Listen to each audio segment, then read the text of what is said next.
SN2 हम लोग पढ़ चुके हैं, अब SN1 की बात करते हैं। तो चलिए यहाँ पर SN1 रिएक्शन की बात करते हैं, nucleophilic substitution reaction of order first की बात करते हैं। देखिए nucleophilic substitution reaction with order first, और देखिए याद करिएगा वो ये 2 स्टेप मोनो मॉलिक्यूलर रिएक्शन है SN1 रिएक्शन, जबकि SN2 रिएक्शन क्या थी, 1 स्टेप बाई मॉलिक्यूलर रिएक्शन थी, और ये क्या है 2 स्टेप मोनो मॉलिक्यूलर रिएक्शन। फिर से यहाँ पर ओवरऑल रिएक्शन देखते हैं। याद रखिएगा SN2 में हम लोगों ने प्राइमरी एल्काइल हैलाइड या ग्रुप में देखा था, जबकि SN1 रिएक्शन मेनली पाई जाती है टर्शरी एल्काइल हैलाइड या ग्रुप में। तो यहाँ पर देखिए हमने टर्शरी एल्काइल हैलाइड लिया हुआ है। टर्शरी एल्काइल हैलाइड को यहाँ पर वाटर से रिएक्ट कराते हैं, क्योंकि यहाँ पर लो कंसंट्रेशन ऑफ न्यूक्लियोफाइल होता है, इसलिए वाटर से, एक्वस NaOH या QH से नहीं कराते हैं। तो देखिए यहाँ पर जो OH है वो opposite end of leaving group पर भी अटैक करता है और same side of leaving group पर भी अटैक करता है।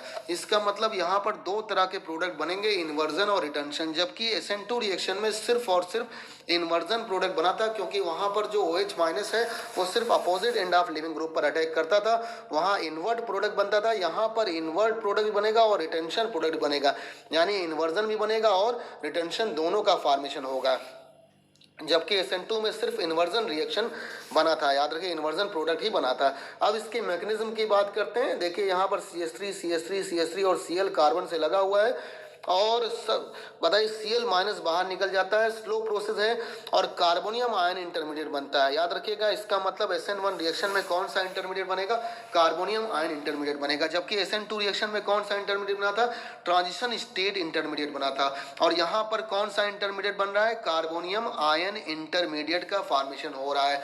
और ये कार्बोनियम आयन इंटरमीडिएट का जो स्ट्रक्चर होता है ये ट्राइगोनल प्लेनर होता है, sp2 हाइब्रिडाइजेशन रखता है, ट्राइगोनल प्लेनर स्ट्रक्चर होता है। इसके ट्राइगोनल प्लेनर स्ट्रक्चर की वजह से ही जरा बताइएगा OH माइनस जो वाटर का है इसके दोनों साइड यानी राइट और लेफ्ट दोनों साइड पर अटैक करेगा। इसका मतलब opposite end of leaving group पर और same side of leaving group पर अटैक करेगा, दोनों साइड में, क्योंकि इसका प्लेनर स्ट्रक्चर की वजह से, due to planar structure of carbonium ion intermediate, OH minus attack at the opposite end of leaving group and same side of the leaving group, therefore inversion and retention product will be observed. याद रखिएगा यहाँ पर inversion और retention product observe होगा, इस बात को याद रखेंगे, और ये फास्ट होगा। देखिए पहली स्टेप स्लो है तो रेट डिटरमाइनिंग स्टेप यही होगी, और याद रखिए रेट इसी से डिजाइन, इसका मतलब रेट सिर्फ और सिर्फ एल्काइल हैलाइड पर डिपेंड करेगा, इसीलिए ये फर्स्ट ऑर्डर की रिएक्शन होती है। जबकि यहाँ पर 2 स्टेप हैं, इसलिए ये 2 स्टेप बताएगा, ये 2 स्टेप मोनो मॉलिक्यूलर रिएक्शन है, मॉलिक्युलरिटी इसकी 1 होगी, और 2 स्टेप की रिएक्शन है तो 2 स्टेप मोनो मॉलिक्यूलर रिएक्शन होगी। तो देखिए यहाँ पर इन्वर्जन और रिटेंशन दोनों टाइप का प्रोडक्ट बनता है।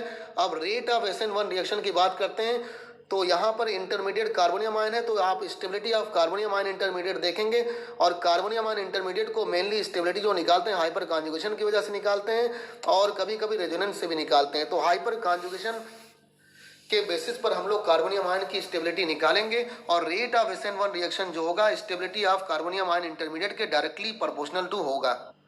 और देखिए अब order of rate of reaction की बात करेंगे, तो टर्शरी कार्बोनियम आयन में सबसे ज़्यादा स्टेबिलिटी होती है, इसीलिए टर्शरी एल्काइल हैलाइड का SN1 रिएक्शन के लिए ऑर्डर सबसे ज़्यादा होगा, रिएक्टिविटी का ऑर्डर। और उसके बाद सेकेंडरी और प्राइमरी में तो SN2 रिएक्शन होता है। याद रखिएगा क्योंकि टर्शरी कार्बोनियम आयन की स्टेबिलिटी सबसे ज़्यादा होती है, उसमें 10 हाइपर कॉन्जुगेटेड स्ट्रक्चर होते हैं, इसलिए देखिए यहाँ पर टर्शरी एल्काइल हैलाइड का सबसे ज़्यादा क्या होगा, यहाँ पर रेट ऑफ SN1 रिएक्शन होगा। उसके बाद सेकेंडरी में दोनों होते हैं, डिपेंड करता है रिएक्शन की कंडीशन पर कि रिएक्शन क्या लगाना है, यानी SN1 और SN2 दोनों हो सकता है, रिएक्शन की कंडीशन पर डिपेंड करता है। जबकि प्राइमरी एल्काइल हैलाइड में SN2 रिएक्शन होती है।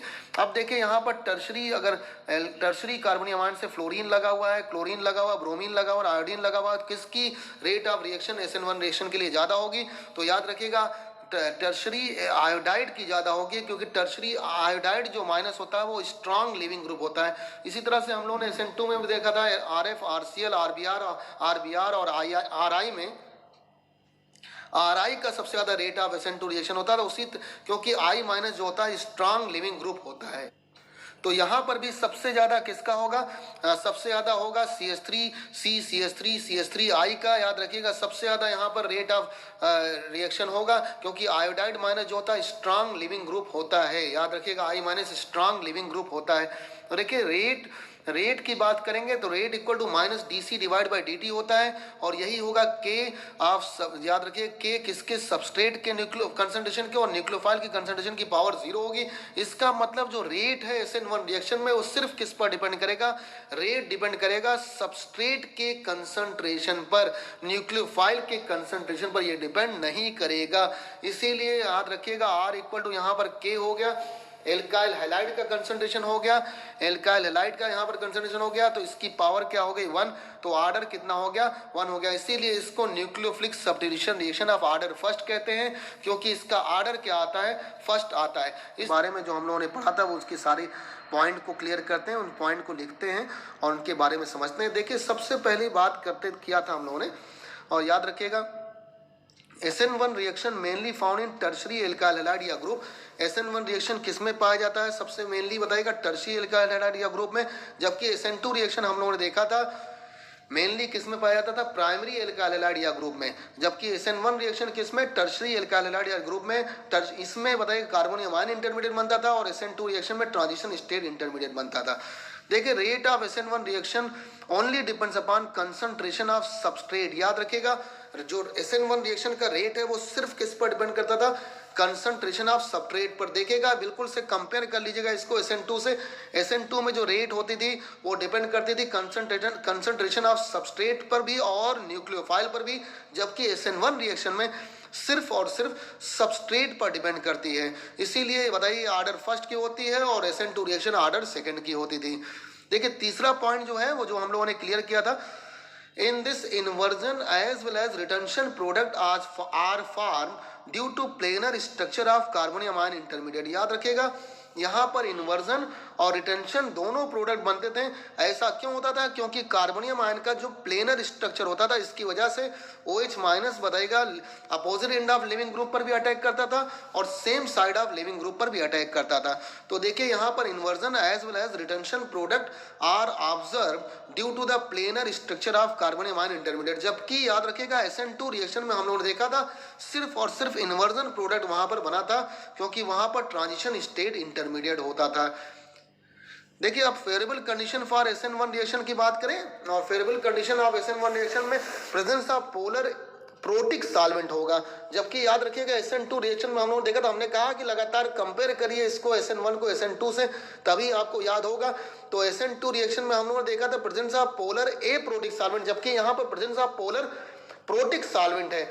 और याद रखिए यहाँ पर प्रोटॉन होना चाहिए, जैसे यहाँ पर देखिएगा वाटर में जरा बताइएगा यहाँ पर प्रोटॉन होता है, तो वाटर का केस है, तो वाटर में देखिए यहाँ पर प्रोटॉन होता है, CH3OH में भी बताइए प्रोटॉन होता है, CH3 वाटर बताइए OH माइनस और H प्लस बाहर निकालता है, CH3OH माइनस बताएगा CH3O माइनस और H प्लस बाहर निकालता है, C2H5OH बताइए C2H5O माइनस और H प्लस बाहर निकालता है, CH3COOH होगा CH3COO माइनस और H प्लस बाहर निकालेगा, अमोनिया जो होगा NH2 माइनस और H प्लस बाहर निकालेगा, इसी तरह से RNH2 RNH माइनस और H प्लस बाहर निकालेगा, RNHR बताइए RNR H माइनस और H प्लस बाहर निकालेगा।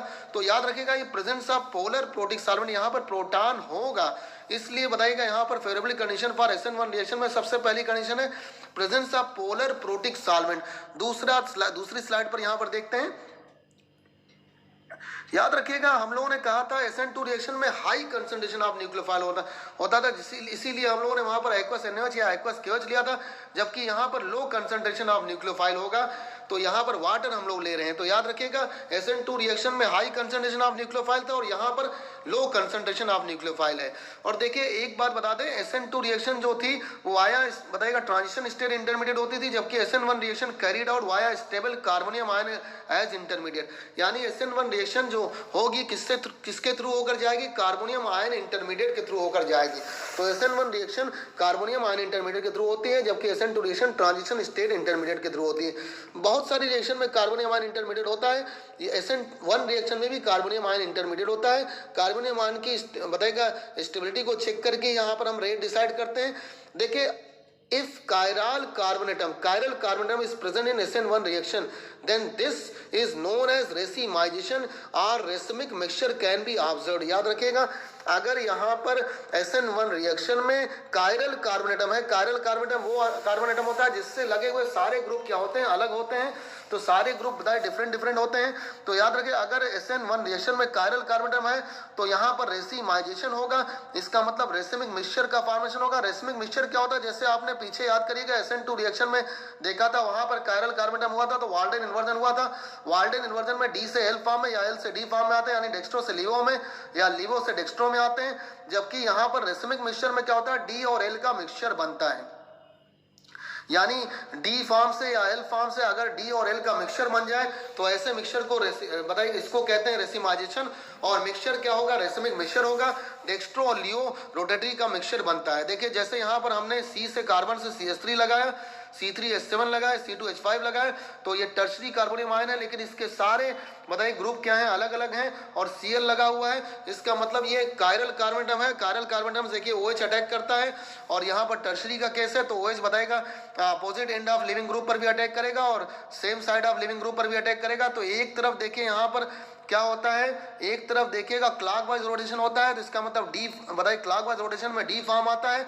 और यहाँ पर देखिएगा एंटी क्लॉकवाइज रोटेशन देखिए हमेशा जो लाइटर एलिमेंट है उस हाइवियर एलिमेंट की तरफ होता है। तो लाइटर एलिमेंट बताइए यहाँ कार्बन लगा हुआ है, हाइवियर एलिमेंट ऑक्सीजन लगा हुआ, तो लाइटर से हाइवियर की तरफ होगा तो यहाँ पर डी फॉर्म होगा।